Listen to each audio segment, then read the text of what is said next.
What up, world? You already know what time it is. It's your boy Matt Mizzle, the host with the most. Don't need to brag, no boast. All I do is give a toast to the real folks who done paved the way in the real way for us players to play.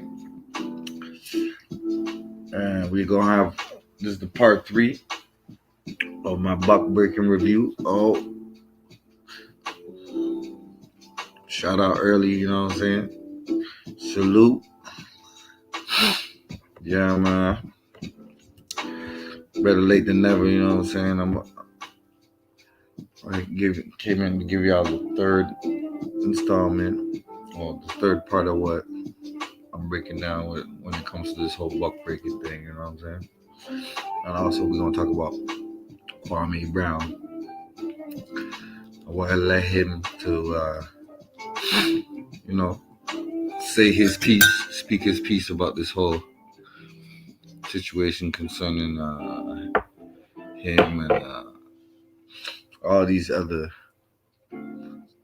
buck broken brothers, so to speak, you know what I'm saying, that he's speaking on, because at the end of the day, there's always two sides to the story, right? Kwame Brown's going in, man. You know what I'm saying? Gotta give it to that brother right there, man. He's really piggybacking everything that's going on over at the over what buck breaking is all about, you know. So you gotta ask yourself, hey, man, maybe there's some truth to this shit, because how could it's just coming all together, you know what I'm saying? First buck breaking comes on, then a week later, got a strong black man speaking on certain, certain things that go on in our community with these gatekeepers and these people that are on a higher level in the media that are doing the bidding of the white supremacists, sort of like the lackeys, Sambo, so to speak, So we're gonna go ahead. This is the last piece, you know what I'm saying? Shout out to all my peoples out there doing it up. You know what I'm saying? Shout out to all the YouTube community, the real people that are trying to find some answers to these questions, man. You know what I'm saying? Because it's a war going on outside. You got to know what side you're going to be on. Side of righteousness, right side of history, or the wrong side. You know what I'm saying? So let's go ahead and listen to this. And those who are more accepting is everybody but black men. As Black America moved from the civil rights movement, after we had made certain gains, after I like to smoke during my after the Civil Rights Act session, so Fair Housing bear with me, Act y'all. was passed, after we began to desegregate our schools, and black people were now able to move into certain neighborhoods, go to certain schools, the church's focus shifted. All of a sudden, instead of dealing with civil rights and human rights, they started focusing on economics, which is a good thing in its place. But they started with a health and wealth doctrine, with a name it and claim it, with a prosperity gospel. And the church went off on a tangent so far away from its roots, it's having a difficult time getting back. Black folks could be side pieces and bed wenches to various white homosexual male and lesbian females in these movements, as well as within the Communist Party. So a lot of these far left circles, a way to integrate, a way to get access to the white things in life was to be sexually available, even on the other side of the bed. If a man's value, if a man wants to be with a woman, right, what he may think or describe as a natural woman, and chooses not to have sex with, kiss, interact with or date a transgender person, a transgender woman, then I'm seeing brothers in particular being gaslighted for, oh, you are a homophobe because you wouldn't date or have sex with or kiss this transgender person.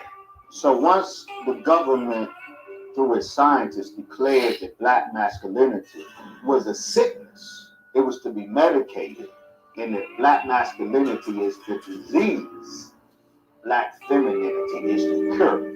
If you take that combination, where especially if you got a man who brought up under his mother's tutelage, and that doesn't mean it's bad, but if you have men that haven't been brought up around men, that rite of passage type of thing has never happened, you're going to see a lot of bitch ass niggas.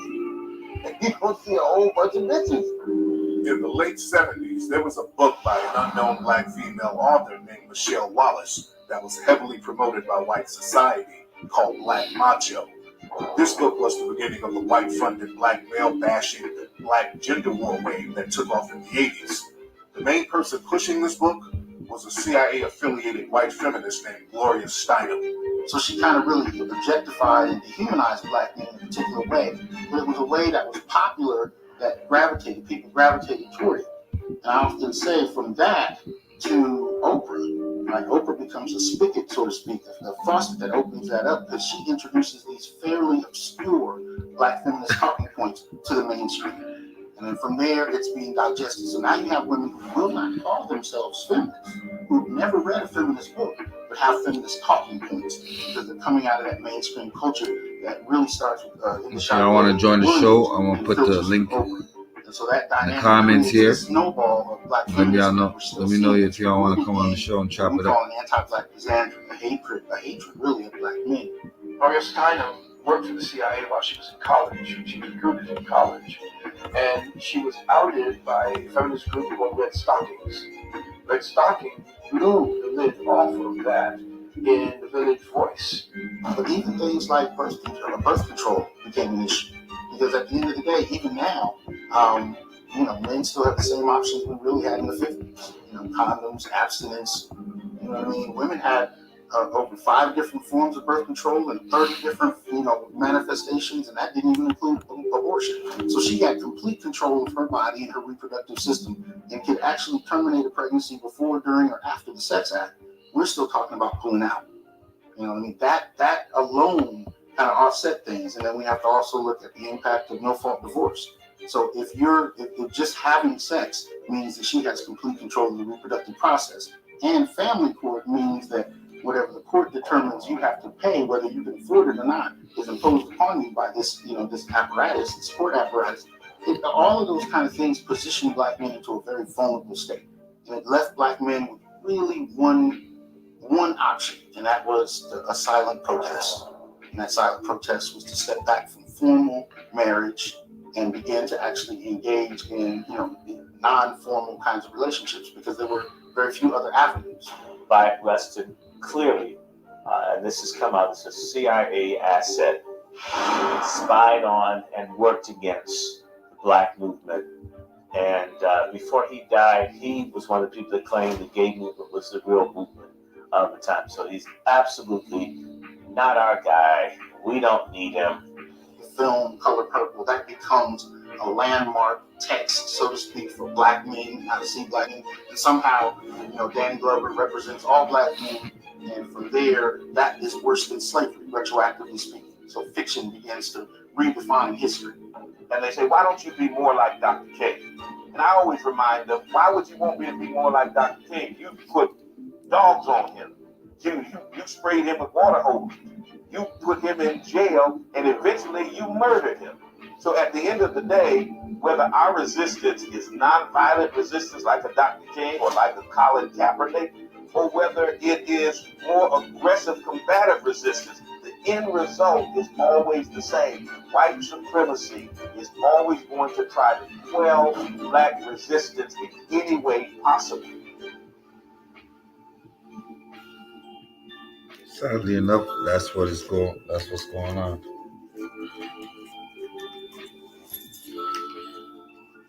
So let's start. The white supremacist elite are becoming more sophisticated with their buck-breaking techniques.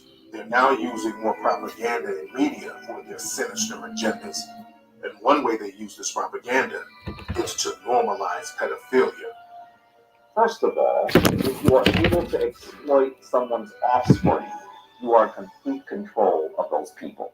Because the one thing that human beings will do worldwide, regardless of where they live, regardless of what country they are in, what municipality they're in, what language they speak, what religion they practice, they will protect their children. So if you are able to exploit children, you have dominance over an entire society. A lot of white aristocrats would have paintings of them with Moorish children who were indentured and enslaved to them. And they would dress these Moorish children up very elaborately, and they would kind of parade them around, and they would do these very expensive paintings with these black Moorish children. They would almost display them like they were pets. And they kind of do that today. You see a lot of white actors and people in Hollywood parading these little black adopted children around, and they dress them up like pets. Charlize Theron, she kind of does that with her black adopted children who were boys, then she turned into girls, so that's another story. But they would get these Moorish black children, and they would do these paintings with them. And the paintings would have a very pedophile type look to them. It was very disturbing to see these paintings with these Moorish children. You know, what should be offensive is that, but it's probably very telling, is that there's a boys' town here in Chicago. Boys' town is a gay community here in Chicago, but what's telling is, I had to ask myself when I discovered it, why call it boys' town?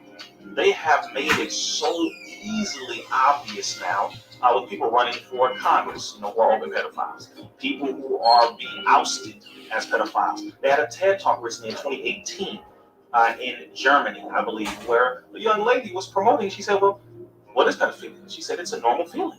Pedophilia is normal, just like any other sexual orientation. She said, we can't choose our feelings. It is what it is. We can simply choose how we act.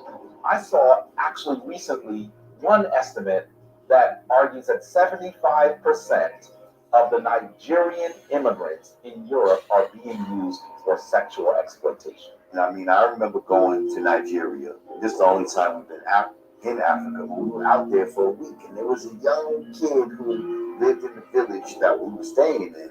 And he would just come around every day, and like they like to hold your hand and stuff like that. Like African men will hold each other's hands and stuff like that, walking around. So he's this little kid, he grabbed my hand, holding my hand. And then he's like, he comes to me one day and he's like, yo, I spoke to my mother and she said I can go to America with you. Now I don't even have a child at this point. Like, you know what I mean? And this kid is like 10. But it was just like, and it's not like his mother came to talk to me or anything, and he probably was dead ass serious. Because maybe she thought it was a better life or some shit. So now imagine a real white millionaire pulling up in his yacht or whatever, pulling off a private jet, talking about, I want to take your child for a better life. And they just, here you go. Before Epstein Island, there was another white elitist pedophile ring off the coast of South Africa. It was reported that in the 1980s, high-ranking members of the white supremacist apartheid government were taking black boys to Bird Island to sexually abuse them. In 2018, a former officer with the South African government named Mark Mitty wrote a book exposing the Bird Island pedophile ring. Within 1 week of the book's release, Mitty was found dead and authorities ruled it a suicide, and all copies of the book was taken out of circulation. Bird Island was the precursor to Epstein Island. So you might as well say that Bird Island and Epstein Island were pretty much sisters and brothers, or Bird Island was the grandfather or grandmother of Epstein Island. And when we look in South Africa, during the period where we see apartheid at its height, we see one of the ministers, I believe he was the Minister of the Interior, very high-ranking person, a man by the name of Magnus, actually being one of the individuals that was able to have this Bird Island, this pedophile island, as a place that his closest friends, other wealthy Boers, other wealthy Europeans in South Africa, could go and have their way with South Africans. And I almost said South African girls, but you better be clear that there were South African boys there too. These people actually marshaled military helicopters to take young boys over to the island under the pretext that they would be teaching them new skills, hunting, fishing, manhood training, and the whole 9 yards. Came to find out that when they got there, they were trapped on the island, and they had to do all kinds of perverse acts with these people who were part of P.W. Bolter's upper echelon. They go to Africa and to the Caribbean and to Asia because they know that the forces of the dominant culture will not attack them for that. They will attack them if it's European. But what was interesting is that in this case, Jeff Epstein used to take European girls and bring them to the Caribbean to become part of it. He took them to places that were outside the United States of America, along with the entire crew that was part of that. We hear a lot less about the fact that he literally had a private island that many people call Pedophile Island. Many people call it Pedophile Island. This was no secret. But the reason why he was able to get away with it is because it was actually in the Caribbean. We've heard about young girls of European descent being taken there and raped. But I truly believe that we're going to hear more about people who lived there who actually were also exploited. See, there's no value for Black women and even less value for Black girls. So when are we going to hear about the full story of what was happening there? Jeffrey Epstein was an agent for Mossad. Jeffrey Epstein engaged in what was usually called love traps. His business was love traps for the Mossad, sexual blackmail. So that's why all of these politicians and European royalty were scrambling when he got arrested. And that's why, of course, he was suicidal, was killed in prison. Epstein died in very peculiar circumstances. He was being monitored every 45 minutes. He virtually had none of the things that you would need to have in order to commit suicide, yet peculiarly, he was able to commit suicide. I think we should be clear that there are many people who are afraid that he might try to cut a deal. The minute you walk into Jeffrey Epstein's New York mansion, there's this huge painting of President Clinton in the blue Monica Lewis dress and red heels sitting in a chair, giving you this look as if to say, what's done here stays here. Even though high-ranking pedophile rings run by the white supremacist elite are being exposed, people should still be more aware of the pedophile propaganda that's trickling down into the lives of the general masses. They do the same things with the drag queen reading hour, where grown men dress up as women and they read to little children in schools. One of these circumstances in Texas was by a Mexican male who dressed up as a female, who was a convicted child predator. In a project designed to combat homonegativity in the Black community, Johns Hopkins University doled out $400,000 for a project that assessed adolescent Black boys' satisfaction with anal penetration. They're teaching children all the way in middle school and in certain kindergarten schools how to have anal sex, having these adults teach this, and then showing them how to put on condoms and all that in preschool for some children doing these little demonstrations. In California, a new bill was passed called SB 145, and many people have coined this the pedophile bill. This is because this law offers certain levels of protection to some pedophiles. SB 145, that you can be an 18 or 19-year-old boy and you can have sex with an 8-year-old boy as long as that 8-year-old boy feels that he is a girl or he has LGBT leanings. We have to recognize that pedophiles actually Trying to legalize powerless. pedophilia, yo. And in most societies around the world, the most powerless are the Africans, because of the remnants, because of the reality of the transatlantic enslavement trade, and the continuing systems of white supremacy that are still working and are still alive and well. So that when we see people who are powerless, we're going to see ripe conditions for sexual abuse.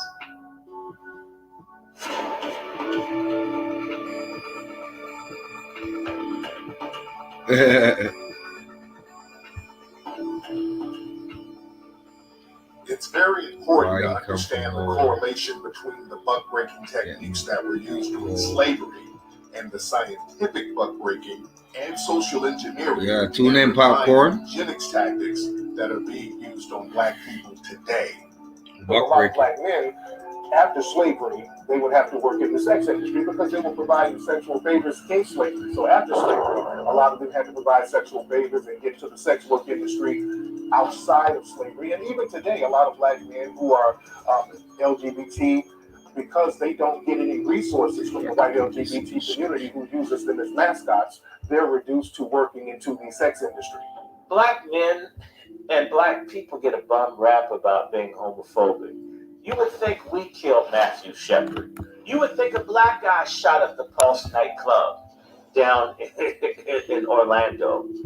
These are either white people or folks who are identified as not very white that do this kind of stuff. The Jeffrey Dahmer and there's this mass killer. Are you familiar with Ronald Dominique, white guy who's down in New Orleans and was just killing black men? Killed maybe 25 black men with rape and killed them. You don't hear about it, and this I'm certain this happens. Like Ed Buckner, when these things happen, you can't kill black men and it matter. This white homosexual man killing black men, that's not homophobic. A black man saying he wants his son to grow up straight like Kevin Hart, now he's a monster. And there was a study done at UCLA to kind of assess just what size the black Yeah, man, if you get popcorn, it came out to be roughly come on the show. 4%, right, of Black America. And yet, out of that population, there was basically one black trans person who else wants to join the show? Some years. For black men, chop it up with a real one. Heterosexual black men, it was about 200 to 300 per year. And that's being conservative based on what's reported. Right? But you can see the stratification of hour data. to 2 hours. Notice that nobody presents the data. That stuff in Chicago is supposed to be black folk killing each other out on the streets. Not really. That idiot Lightfoot, also a LGBTQ worker. She gave funds for community development directly to Hispanic street gangs. That really displeased legitimate Hispanic leadership. And what happened is they apparently the bygones from the broken on that good in the hood. I got a lot of hash in this too. You see how it's smoking? Street gangs are killing black kids. That's that hash smoke. So black street gangs are killing brown kids. So the media puts it out as black on black crime when actually what it is black on brown crime, brown on black crime. 1965, 1966, the St. Johns Hopkins University, they secretly opened a sex change clinic. A clinic that performed sex change operations, but look, this is you're early in North Carolina. Yeah, that's what I be throwing every year in the hood.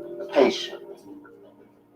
The first one who was scientifically transgender was a black male named Avon Wilson. At one point, they were trying to get brothers to wear skirts in hip hop.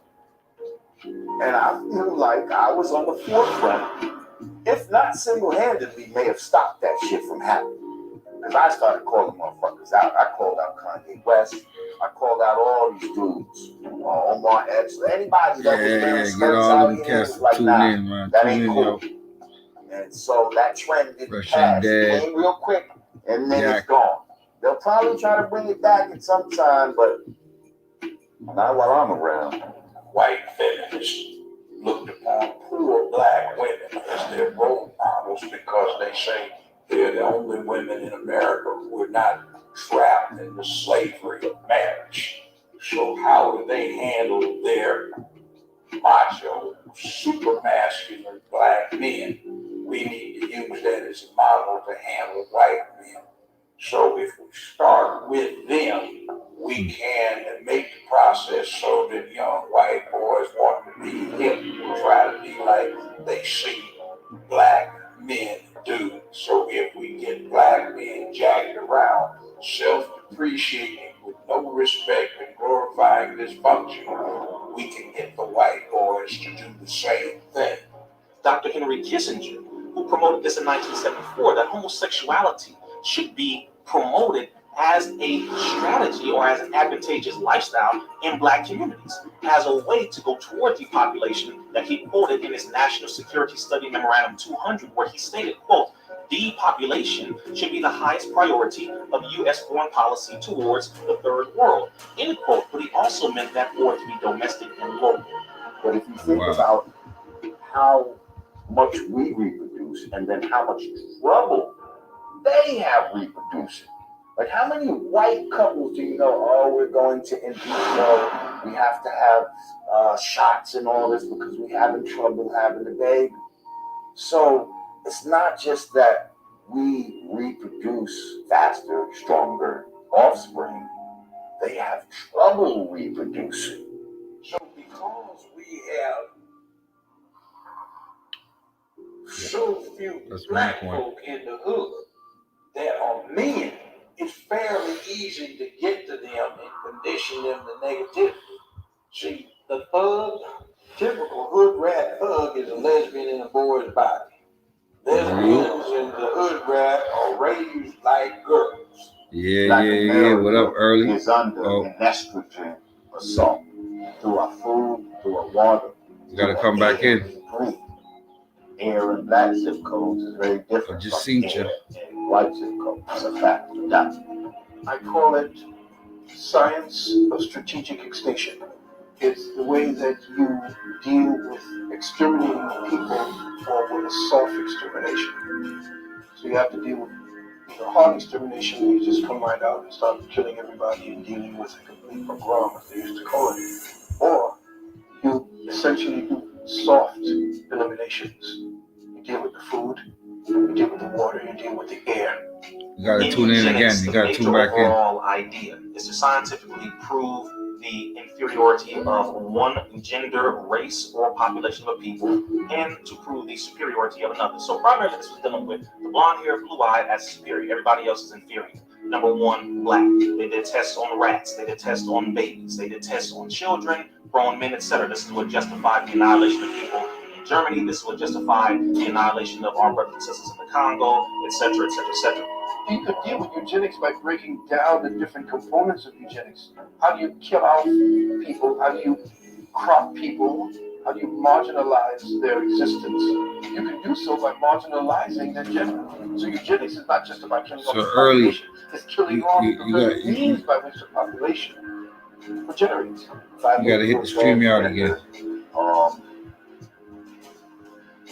And you're doing man on man or woman on woman. Well, that stops reproduction. If we talk about transhumanism, which is basically we're now integrating with machines and all of that type of stuff. Well, if I'm integrated with a machine, the machine can easily be programmed for me not to reproduce. And then eugenics itself is about being selective about who you let reproduce. The transgenderism, the basic word is trans. In other words, they're segueing you from one structure into another. And the more they segue you from transgenderism to transhumanism, the more they are putting you into a control grid. A control grid is AI. Okay? So that the end result of the beginning of any transitioning process is to place you into a whole new corridor, a whole new paradigm of control. Every single administration since Nixon has engaged in curing the problem of black masculine hostility through two means: a carceral solution and a chemical solution. Carceral meaning mass incarceration. Nixon initiated the process of mass incarceration, which the black community suffers from today. Yep. Mass incarceration and mass drugging. After Mass World War drugging. II, Yep.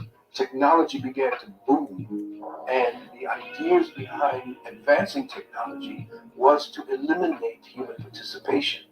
We are at a stage now where technology and artificial intelligence remove all necessary human participation in pretty much about everything. So the surplus humans are no longer necessary, and the plan is to get rid of at least 5 billion people. 60% of the groceries you would buy at a grocery store, 60% have been bio-infused with soy icing. Why? Because they first piloted this in the prisons, infusing prison food with soy because they discovered soy is a great feminizer. Soy, when ingested, becomes estrogen. Soy is a great feminizer. Estrogen. So you eat a lot of soy. A lot of shit has Males soy in start it. developing man breasts or man boobs. Incarceration. You have a lot of brothers and even sisters who go behind what we call the G wall, right? They go behind the wall and they don't come out the same. You know, think about brothers and sisters who've been locked up for 10 years, 20 years, and the things that they witnessed from being inside. You know, sometimes your cell might be breaking, or if you get into it and you get on the wrong side of the guard, you're in lockdown where you can only come out for 1 hour, right? And then you're locked down for 23 hours. Sometimes the entire jail is locked down. So it's a lot of buck breaking happening right in the penal system. The LGBT history narrative is a way to, again, promote the over-sexualizing of men, women, and primarily children. It is a way to normalize everything from sodomy to pedophilia. It is a way, again, to go towards the eventual perfected maneuver, strategic, calculated agenda, which is depopulation. In Baltimore, Johns Hopkins University had an arrangement with the local courts where in lieu Y'all tune in, y'all. We're gonna chop it up. in lieu of jail, if a criminal is caught, Real thing. instead of going to jail, they would get a sex change. If you read vaccination literature, when they were developing vaccinations back in the day, and I don't know if they're still doing this, but they would test the vaccines out on the imprisoned population. Nixon initiated chemically subduing the inner cities through the methadone clinics, passing out free methadone. Methadone was more addictive, not just more addictive than heroin, but methadone was a more potent anti-testosterone. Methadone was a more potent feminizer than heroin. So the Nixon administration put these methadone clinics throughout the black community where methadone was given away for free. Well, if you review with prisons, there's a substance called saltpeter. Now, saltpeter is actually potassium nitrate. And the brothers in the house, in the big house, brothers in lockup, they call it saltpeter. The state-by-state legalization of marijuana is one of the greatest contributors to the gender neutral of Black America.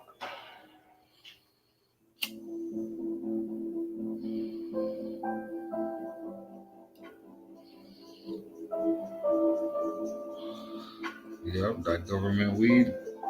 Now that we understand how deep and insidious the buck-breaking agenda really is, we now have to ask the question, how do we combat the nonstop barrage of buck-breaking propaganda, miseducation, medical, and social attacks that we as Black people are subjected to on a daily basis? There's a left-wing white organization called the Rainbow Railroad. And the Rainbow Railroad, it helps out Black LGBT people who live in Africa and the Caribbean. It helps them get resources to come over here to the United States. Now, look how they got the name Rainbow Railroad. Remember the rainbow term, that was Fred Hampton from the Black Panthers. the railroad, that's a reference to the Underground Railroad, something that Foundation of Black Americans created. So they got the Rainbow Railroad, but they get black LGBT people from other countries and bring them here. And what's interesting, the white media, they will let these black LGBT people from Africa and the Caribbean act as the de facto spokespersons for Foundation of Black American Society. Now, why do they do that? Because when Foundation of Black Americans start talking about reparations, when we start talking about tangibles, when we start talking about getting resources that we need, all of a sudden we get these people who are on the Rainbow Railroad that nobody knows, they just popped out of nowhere. All of a sudden they're talking about, well, what about trans issues? What about LGBT issues? What about women's issues? They start talking about gender and sexuality while they're winking to their white sponsors who put them out there to do this. So we have to understand when certain people have been put in certain positions to be the spokespersons for Black foundational society, and we have to know how to reject that when it's not conducive to the good of our community. There are four major companies that control the media. And so what we need to do as a people is control our media and also educate our own children. Malcolm X said, only a fool would allow his enemies to educate his children. Anything you get from mass media, reject it. And here's the other thing. Man up. It's about protecting womanhood and promoting manhood. And as we are continually bombarded with images of over-sexualized black youth, bombarded with images where we don't see holistic, healthy relationships between black men and women, we are going to continue to fail to see each other as human beings, and we're actually going to be a liability to ourselves. This is the reason why the propaganda continues. I think media literacy is extremely important starting from childhood. Again, we're constantly consuming these images that are fed to us, but if we have some sort of decoding system to frame why is this media given to us, then I think that can be a protective mechanism. It is the quintessential fruition of what Karl Marx said, that religion is the opiate of the people. That somehow now, instead of being the revolutionaries, black preachers are being used as a narcotic to put our people to sleep in a time when they should be wide awake and standing out in the streets and seeking justice. We have to recognize that strong families, strong relationships between particularly men and women, is that which undergirds society. And as long as we still have the remnants of the control of our sexual relationships, we cannot truly become a powerful, self-sufficient people. And I believe that the strong, independent black woman trope is something that is killing us as black women, because it creates this mentality that we can do it on our own and we can't. Independence is death. Interdependence is what it's all about. Like, we can't do this by ourselves. We can't, and the fact that we're trying to is we're having all sorts of different types of ailments, all sorts of issues, and it messes up the whole dynamic of how things are supposed to be. So it is a backhanded compliment. It's not something that any other race of women get. You don't hear strong, independent Asian woman or strong, independent Hispanic woman or white woman or anything like that. We're the only ones who get that label, and it's a backhanded compliment because it makes it seem like we can't rely on our men to be strong for us, and we can if we allow them to. And if we do not have a plan in place, set aside through nutrition, through education, not education, through a reorganization of what family means, back to old school, what family is about, to raise the male in the society again to his purpose, and that is to be the provider and the protector. Masculinity is a set of behavioral protocols that you input into a boy.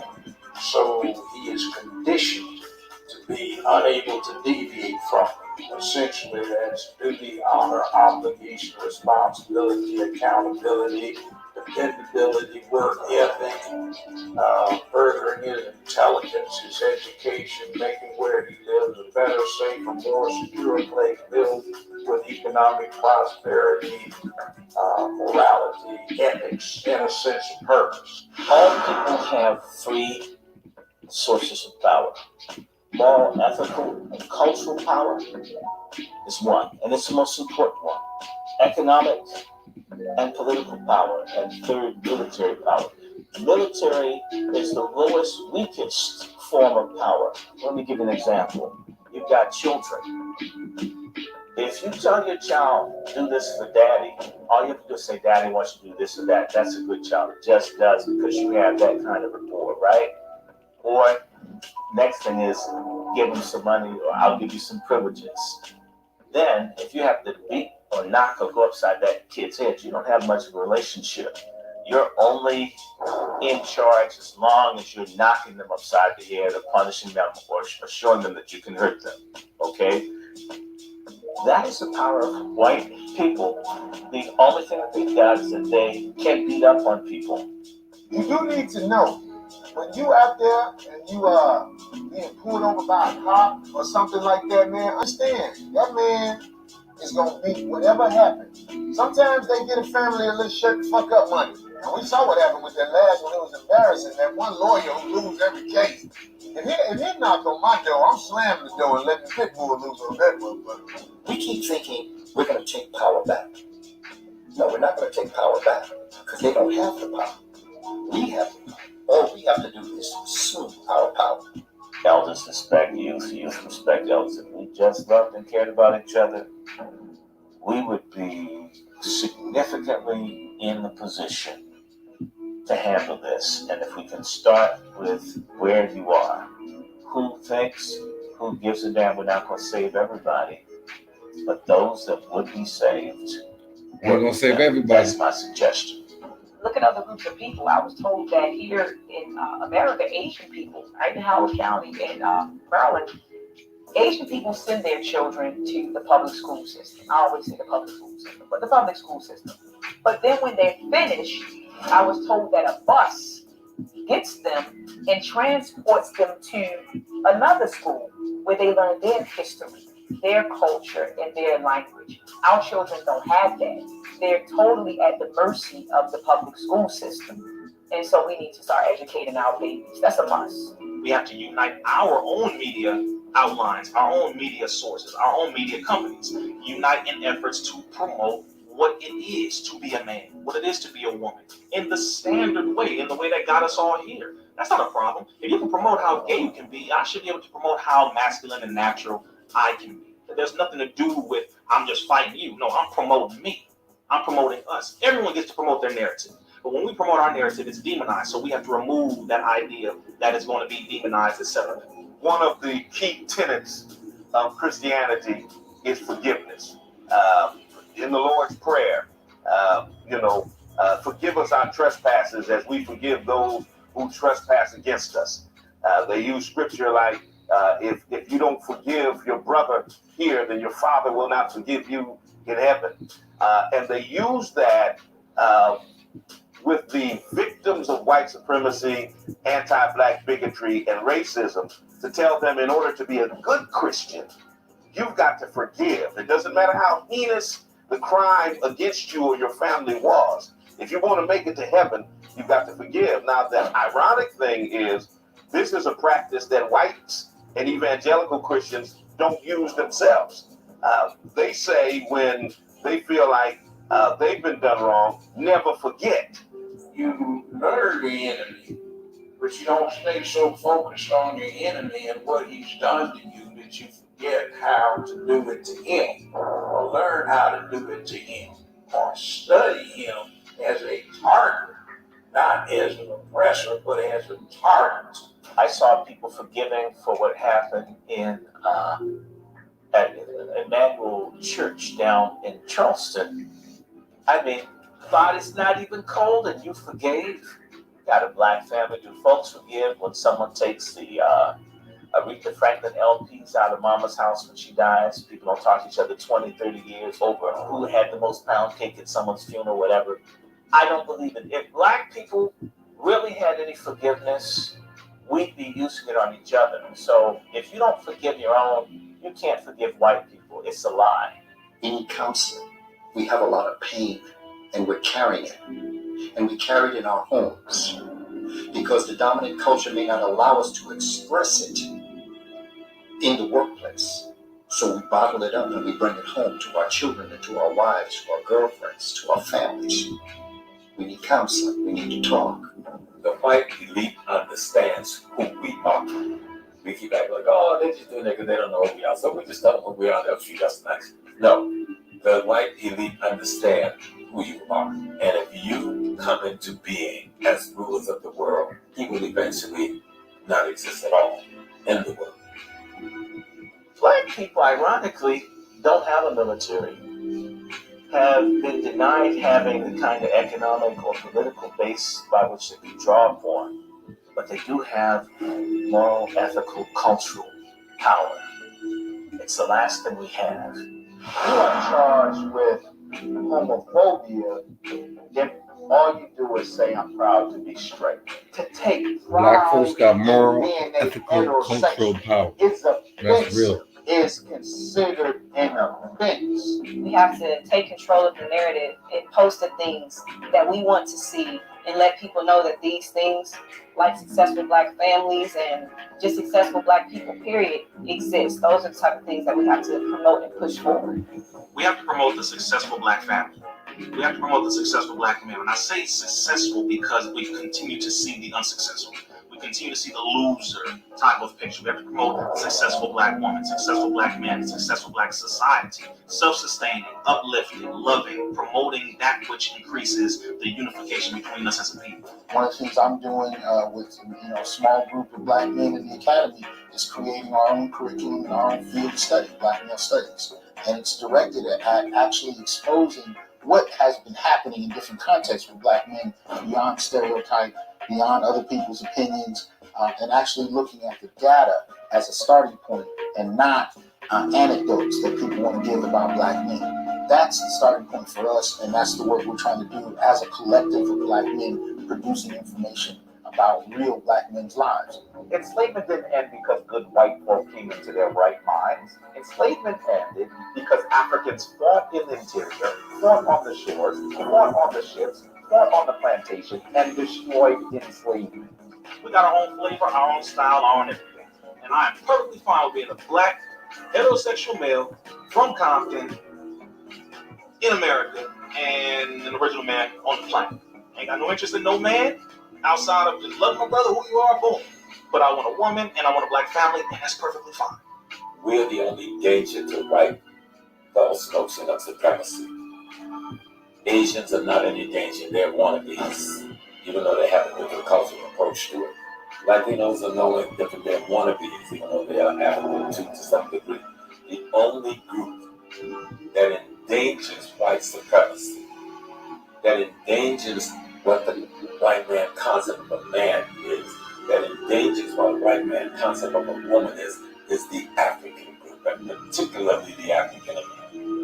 We have to be the ones to lift up their stories and to teach our children what happened on these plantations and what happened to these resilient people that came before us.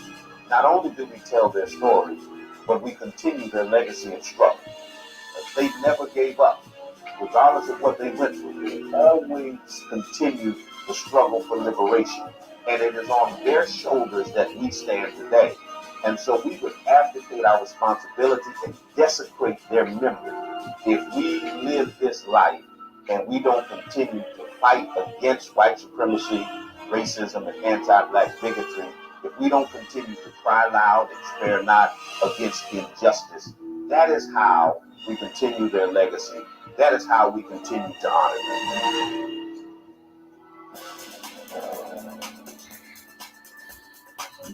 There you have it, y'all. Book breaking, you know what I'm saying? They broke down a lot of solutions in this. So I got to give it up to them, you know? There's a lot of ways to counteract this shit, you know? Well, is there buck breaking going on right now? I mean, Kwame Brown and everybody, you know, just he went on a tirade, man. He started breaking shit down, you know. Not just about buck breaking, but about racism, you know, the whole perception of how things are, you know, in the world. So that's a good part of understanding what's going on out here, you know. You got a dude named Tariq Nasheed that did 5 Hidden Colors movies about race, and this one is about gender, you know, because nowadays there's a thing called non-binary. So you could, Demi Lovato came out and she said, I'm non-binary. So she wants me to call her they or something like that. I don't know what that means, but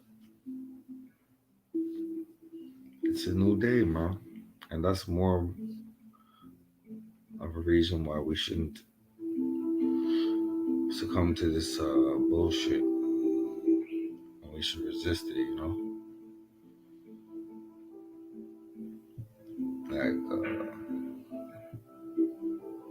what time is it where you're at? 12:50. Yeah, 12:50 a.m., man. We're in the a.m. What time is it where you at? North Carolina.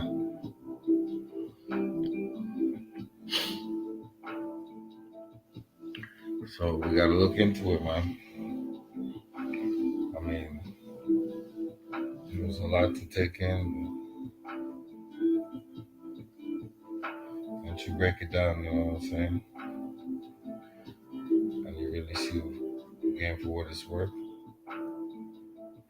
All these other groups, all these other people always trying to co-opt our movements to see what we gonna do. See how, and then they try to emulate the shit.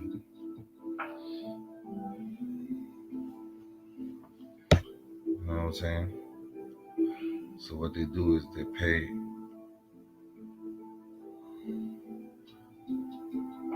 us to keep them entertained, you know? And they'll pay a pretty penny to distract you from what's really going on. That's power, you know?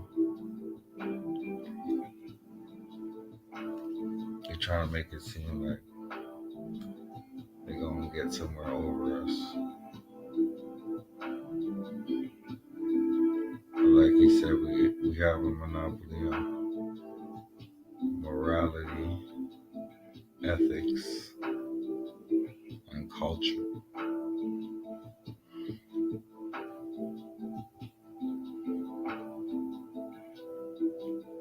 You know what I'm saying? So I would add natural talent as well. You know, a lot of us in certain leagues are doing certain things and don't get paid just do. But you know, it's all part of the system. It perpetuates the nonsense. What I'm going to do here is I'm going to play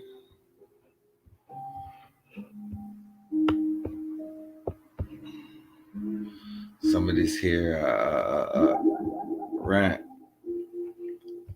by Kwame Brown. You know, he's a classic example of why you should never awaken a sleeping giant. You know, because you don't know what a person has to go through to get through where they're at. You know, so I like the fact that he standing on the square and he's saying how he feels about certain things, you know? Like a man should, you know?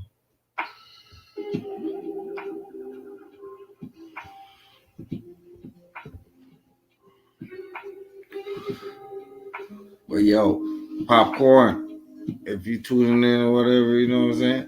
Hop in the show player. We're gonna chop it up. You probably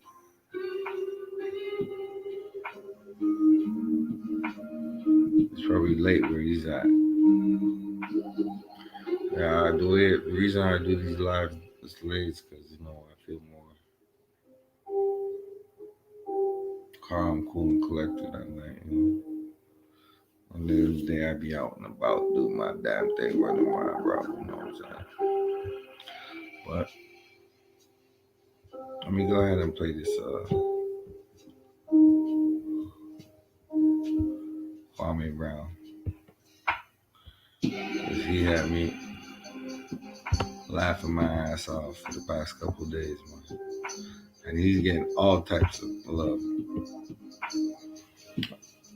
You want to live 10,000, 20,000 people tuning in, you know what I'm saying? Super chats and all that. And that's because Kwame Brown's charismatic with it. You know, he's kicking it from the real. And it's from the heart, you can tell, you know? You can tell. Everybody can see that, you know? He's just being real with it. Well, that's what you gotta be. You gotta be real with it. Because if you don't, you got yourself to look at in the mirror. You know what I'm saying? It's gonna fuck your health up. Because you ain't keeping it real with yourself. So how you gonna deal with yourself if you can't keep it real with yourself? You dig? Well, let me go ahead and put this shit on for y'all, because this got me cracking up. They compile the whole joint.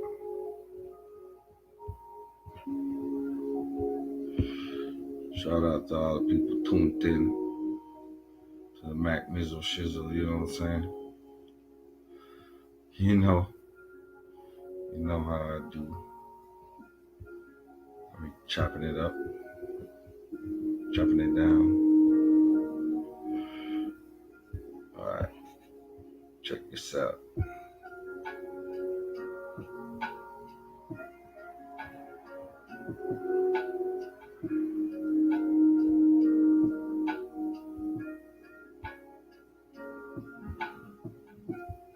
Damn, yo, how come I can't hear shit?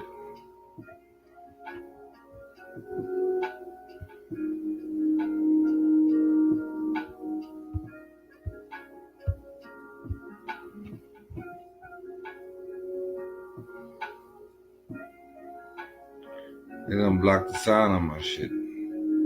How you gonna block the sound on my shit?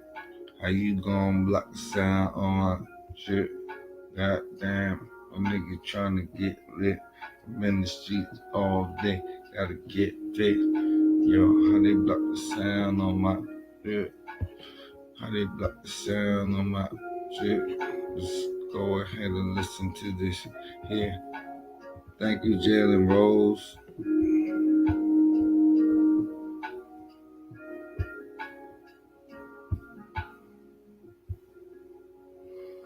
Jalen Rose is the man, though. One of the best that ever got 81 dropped on his head.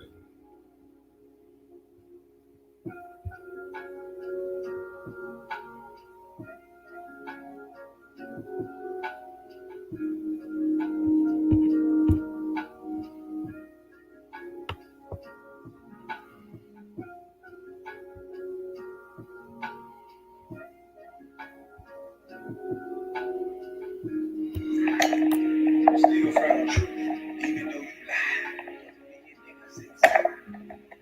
Yeah. Even though you hit me with everything you got, 1 million niggas inside. Yeah. Let me spit some truth real quick, like. We start flipping this goddamn camera, bro. ain't got no pants on. He's down.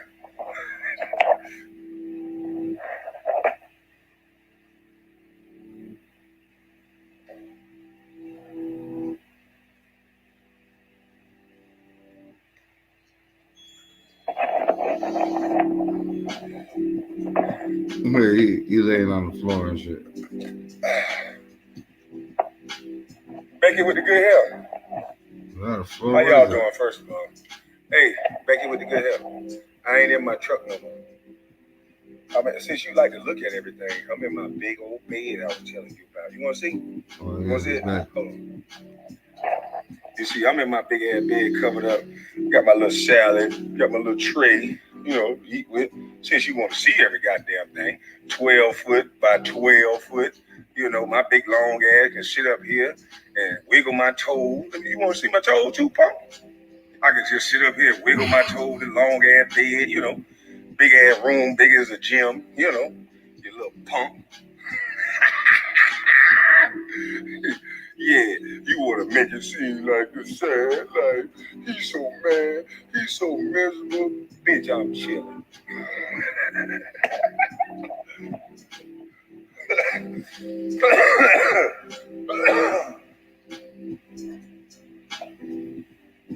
But I ain't get on here to discuss Becky with the good hair, the little bitch. It done been 2 minutes now. I think I can cuss now. I'm learning the game. Shout out to my homie that told me wait 2 minutes to say, Becky with the good hair, you a bitch. There's 2 minutes and 53 seconds.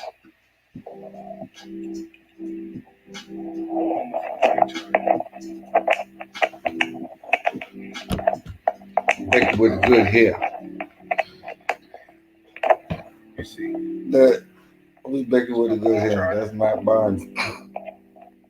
So, the title is, let me put this salad down.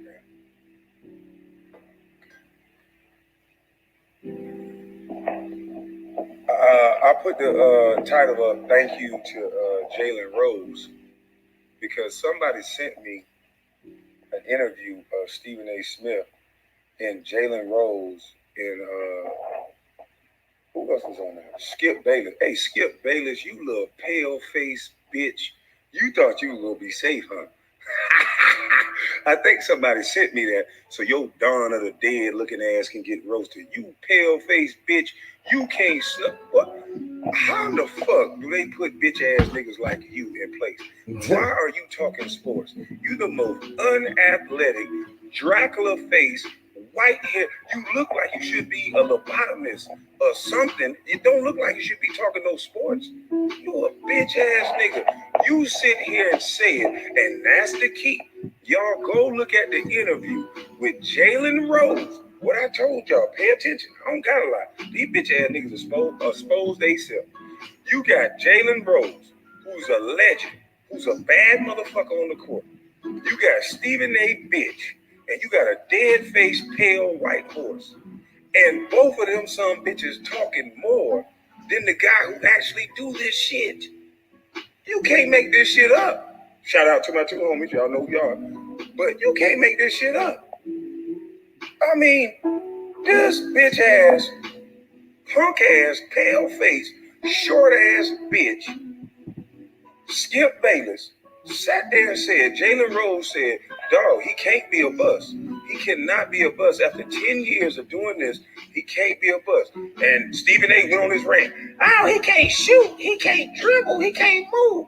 Even though there's video, big loudmouth bitch, there's video to the contrary. There's many of videos to the contrary, you stupid bitch. But I'm not going to get off subject. I want to get to the part where Skip Bayless answered the question. Jalen Rose said, how can y'all say this man is a bust when he's getting paid millions of dollars to play basketball? And that little Dawn of the Dead bitch, Skip Bayless said, unfortunately, they are. I told y'all this is about money. You name one motherfucker they've had this type of attack on. That they take them on national TV 10 years. Name me the number one draft pick 10 years later that them motherfuckers said, unfortunately, he's getting paid. Because Jalen Rose was trying to destroy their narrative. And if they didn't talk over him, he could have got to analytics. You stupid son of a gun. Fuck that. You stupid son of a bitch. How you think my agent was getting me drafted and signed not drafted, but signed all the time, you dumb bitch? Because when they looked at the analytics, I am not in control of how many minutes a dumb son of a bitch put me in the game. I'm not in control of that. And a lot of the times I was in the game during garbage minutes. Anybody who know about basketball, when they put your bitch ass in down 30 and you got 5 minutes to go, oh nigga, it's a free for all. And I respect it. Any nigga that come off the bench, any nigga that go, anytime we touch the ball, we was shooting it, nigga, because that was our shine. Nigga, we got 5 minutes to shoot this shit so our mama can see us, nigga. Everybody was out there was trying to sprinkle a little bit of their mama's cooking on the court. So I understood. We got 5 minutes. You said the #1 draft pick out there for 5 minutes, down 30, with a bunch of hungry niggas that's trying to sprinkle their mama cooking on the court so they can get paid. And then you got the nerve to say I'm a bust. But I want to know, you little punk bitch, Skip Bayless, why you so mad I was getting paid millions of dollars, boy? You sat here. You motherfuckers is the peanut gallery for real. How many times you golf with MJ, bitch? See, Mike Wilbon, bitch, light-skinned, mulatto-looking ass, bald-head, pencil-head motherfucker, milk-dud-looking bitch, he was smart enough not to say nothing. See, I realized they put a bunch of losers. A lot of you bitches in the media is fucking losers. Just like some of these motherfuckers that turn into cops in the military, a lot of you bitches was I wish I shoulda, coulda ass niggas. You motherfuckers are some woulda, coulda, shoulda ass niggas. Look at Stephen A. He made sports. He woulda made it. He think in his head he shoulda made it. He coulda made it. But nah, he got his motherfucking coach fired.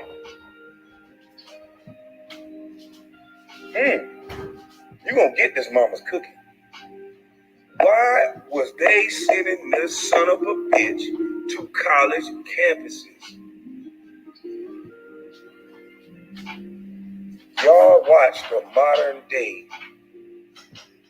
It was all about money. I'm not gonna use that word, but I know what it is. It was all about money. Those colleges were losing money. This is bigger than Kwame Brown. Y'all black sons, mama's cooking was just spraying. There was 5 guys in the NBA draft out of high school my year. There were going to be another 15 or 20 the next year. And then it was going to keep going worse and worse and worse. It's all about money. Said? Oh, hell to the no. The college is going to lose money. So they demonized everybody in my draft class. They demonized me especially. And now they got you motherfuckers so fooled, like they care about the development of these players. And they taking them down to the G League, just making more money out their bitch ass. Slowing down their contracts to better contracts. Once they hit that G League, that ain't the same as the motherfucking NBA. They found a way to stop mama's cooking. I'm telling you, your sons that gonna come out of high school, they're gonna send their ass to the G League 3, 4, 5 years, and you might not never see them on the NBA show. All of this was about money. I remember the day I flew to LA. Next thing you know, TMZ run up on me. And they asked me a bunch of questions. I said, I don't give a fuck about all that you talking about. I said, listen here, why would you not let kids come out of high school? That's free enterprise. You can give them a gun to go fight a war over some shit. You don't tell them what they killing people over. But then they can't go make money to put their mama on a golf course so they can get their mamas cooking at a golf course.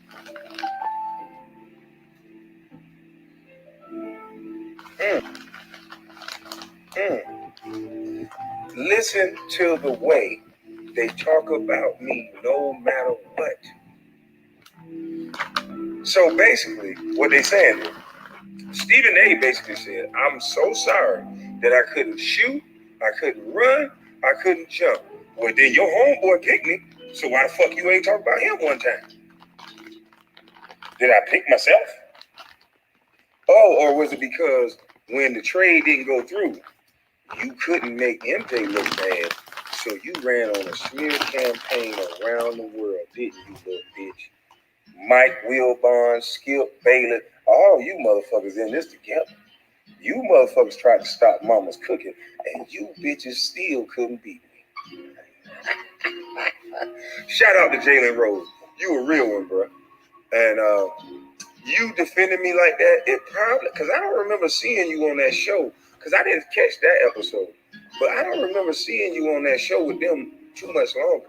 I think they moved you to another show because you too real for that bullshit they were trying to do. See, you a Michigan nigga. You from Detroit. I love them Detroit niggas. They'll beat your goddamn ass. Them niggas lead with respect, and you better give them their respect. I can tell you that right now, Jack. Shout out to Detroit. Shit. I love being in Detroit. You can have a good time as long as you come with your respect. And then you can leave with your ass.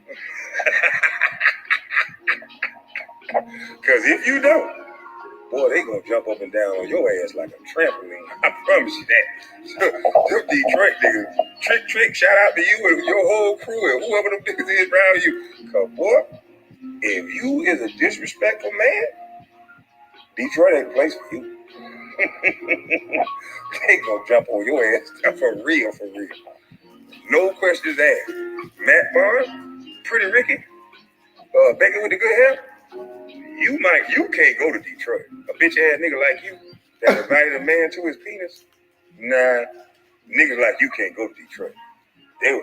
Your own crew would have beat your motherfucking ass in Detroit. You'd have came around them niggas. You saw what I said to that fuck nigga. Somebody would have slapped your ass to sleep, boy.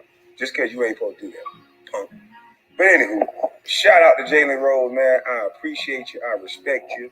You was trying to help me sprinkle my mama's cooking. But I understand what they did to you. That's what's up. Y'all still think I'm lying. They doing this to all these black kids. Jeremy Lin, shout out to you, Jeremy Lin. Shout out to all the Asians. This is not about them. Jeremy Lin didn't have a better career than me. Jeremy Lin get to walk around here with Lin Sanity and respect. Jeremy Lin got to go on their show, bitch ass Jack. He had your teeth out, falling asleep and shit. But you bitch ass Becky with the good hair, you was smiling hard and talking to that boy, letting him talk. You want to exclude me from a trade, bitch, but you let this Asian man talk. I bet it fit your narrative, huh? I bet your white zaddy told you to bring Asians on, huh? And talk that shit like that, huh? And be very nice. Because if you would have disrespected him, bitch, you would have got canceled, wouldn't you? The easiest thing to disrespect is a black man. And y'all allow it. Real talk. We make too much money in this country for a motherfucker to say anything about us on a national TV stage. We buy too many motherfucking products for anybody to say anything about your mama's son on a national stage. And Jalen Rose didn't lose sight of that. But you little mulatto bitch, see, you ain't got no connection with us anyway. So I'm gonna skip past your bitch ass. But fake ass Jack, since you jumped in them stands, bitch, you stopped being a man, boy. You fell in love with this fake ass persona you got of being a thug. You fell in love with that shit. And you damn near like you got your ass with it. And I'm praying to the high heavens you call my phone when you get here next month, bitch. Because I'm gonna stop all this motherfucking talking you niggas doing with all this girl ass talking over the internet, acting like y'all like that. You don't disrespect men like that, boy. And I would love to jump up and down on you like a trampoline. Just to set an example. I want you to go back around your friends and say, God damn, he a hell of a nigga. He told me not to disrespect him. Because I will show you, boy. That's not how you talk to men, boy. I came to you in peace trying to talk to you, bitch. And look at what you did to your brother. And then in front of them crackers, well, white folks. In front of them is Wakanda. Something happened to your people. But what about my people, bitch? What about my people, bitch? Huh? Only your people get respect, huh? Yeah, you always want to rally the troops. You bitch ass nigga, you been in groups so long, you don't know how to be by yourself and stand alone and respect the man on his own. You a bitch ass nigga. And I'm gonna keep telling you two stupid bitches. The No Smoke podcast, The two condescending bitches that can't leave each other alone. You bitches been together since Golden State. God damn, what the fuck wrong with y'all niggas? Once you raise a family, why the fuck y'all niggas always around each other, bitch? You work together, you shower together, you work out together. What's wrong with you bitch ass niggas? I told y'all it was a boys club. Stop hands, we friends. Bitch ass niggas. And that's why y'all think y'all tough, because y'all hang out together. And look at the example of another boys club. LeBron, I like you, friend. I love your game. I respect the shit out your game. Respect the shit out the fact that you got to school. But why do you get to go party and Lou Williams got to go sit out and get suspended? And then the media kick his drawers in his ass. But you, sir, you seem to be above the rules. Wonder why that is.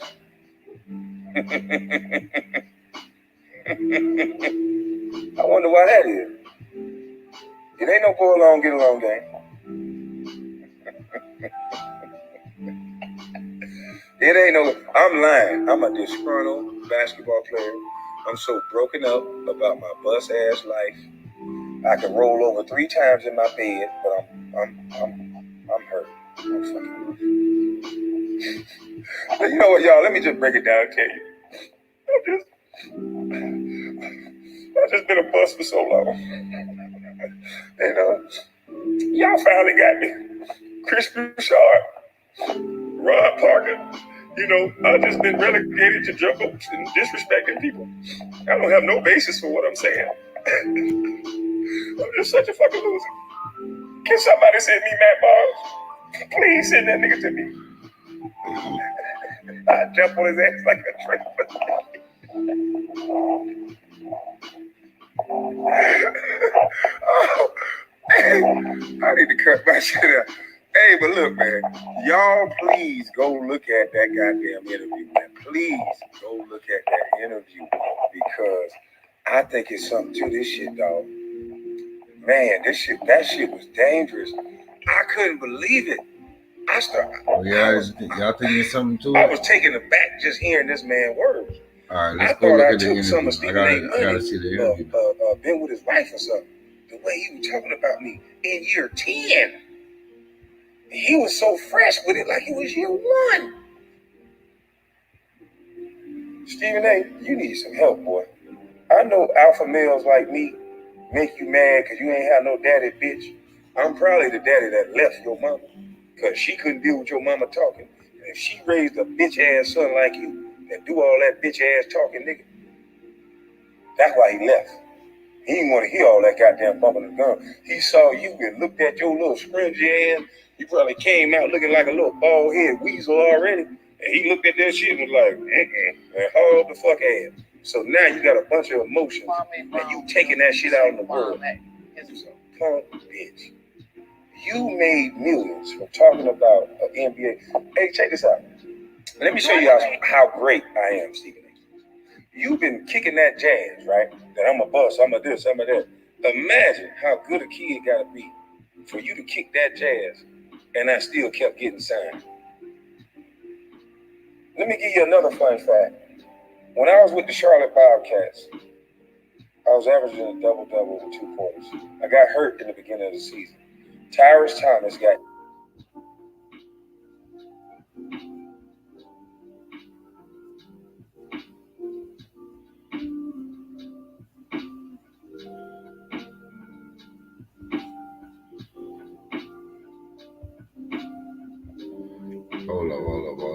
Hold up. This is Jalen Rose breaking it down. This shit's fun as hell. But you know, it was gonna come a time when, you know, you see that shit happen. Just gotta roll the tape.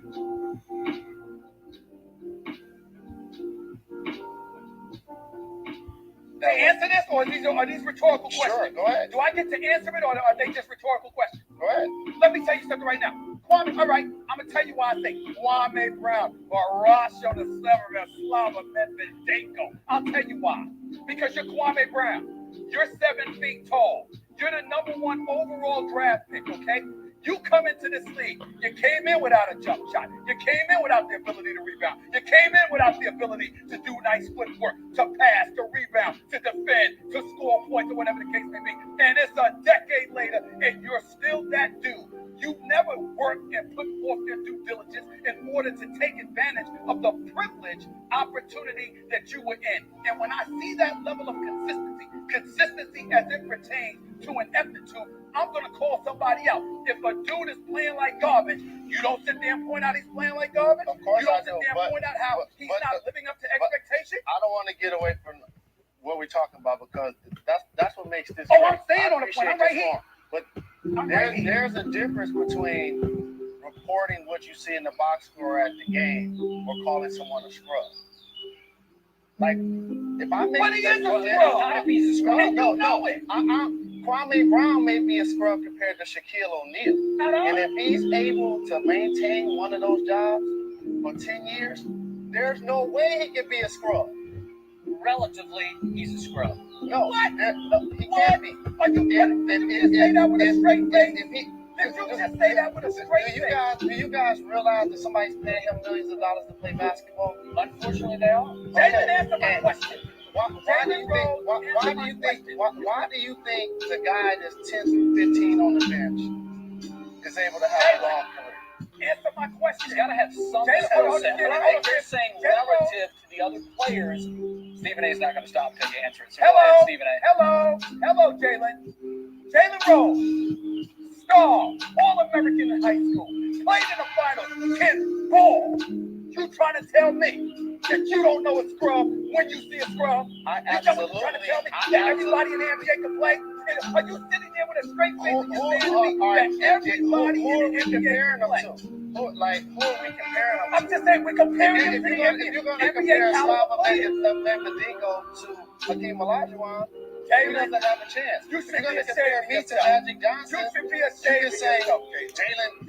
But everybody has naysayers, Stephen A. And so what would my naysayer say? No, we're talking back. What is he talking about? He's no Magic Johnson. All right, he doesn't know talking. anything. Keep talking. It works both ways. Okay. We speaking back. If you're 7 feet tall, 270 pounds, you trying to tell me there is not some dude in the NBA that's there strictly because of their size? What about a Brian Scalabrine? All day long they can't play. Brian Scalabrine they can't play because did LA give up too much to get a guy who has been labeled soft? Is that a trick? Yeah, there you go, Stephen A. with the bullshit again. You know what I'm saying? Well, I'm gonna end it off with this here.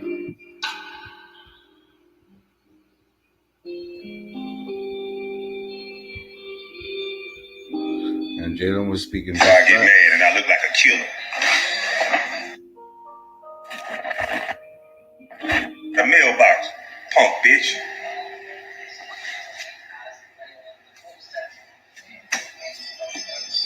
You know how I'm coming, all that feminine shit. Bitch, I don't know how you coming, and you don't know how I'm coming. We ain't never been in a fight, bitch.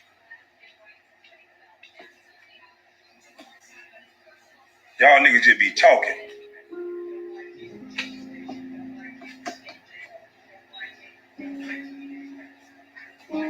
Y'all can save all that boxing shit. I ain't no boxer. You're not gonna limit me. I might poke you in the eye.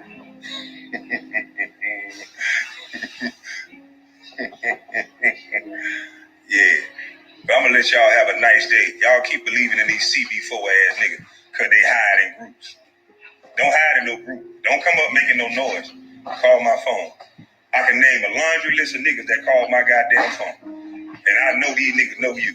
And if you want any of that shit you talking about, boy, I will be your huckleberry. I promise you I will. And y'all ain't gotta be on TV, no camera, no none of that. They'll just see your ass on the show with no teeth, bitch. Fuck you talking about, nigga. Let me get off this shit before I get mad and I look like a killer.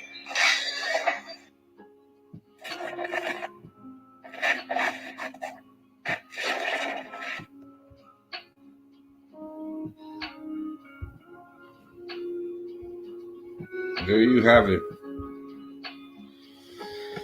They don't want to see us winning, man. They don't want to see us looking like some little boys talking shit about the man, you know what I'm saying? On some ha-ha, kiki bullshit. But at the end of the day, it's all about bringing everything back into perspective, you know? Universal man, universal woman. Little family. Bring prosperity and generational wealth, you know? Gotta think forward. You know what I mean?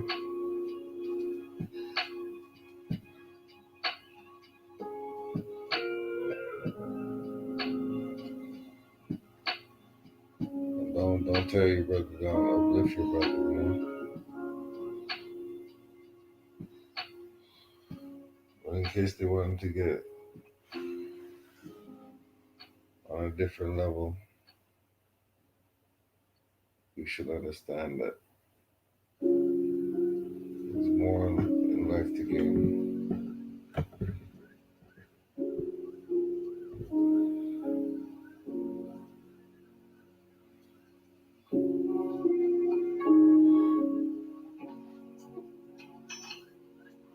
It's like that tension when you're chilling with your homeboys and the police just drive by. Why they slow down and look at you? That's the tension.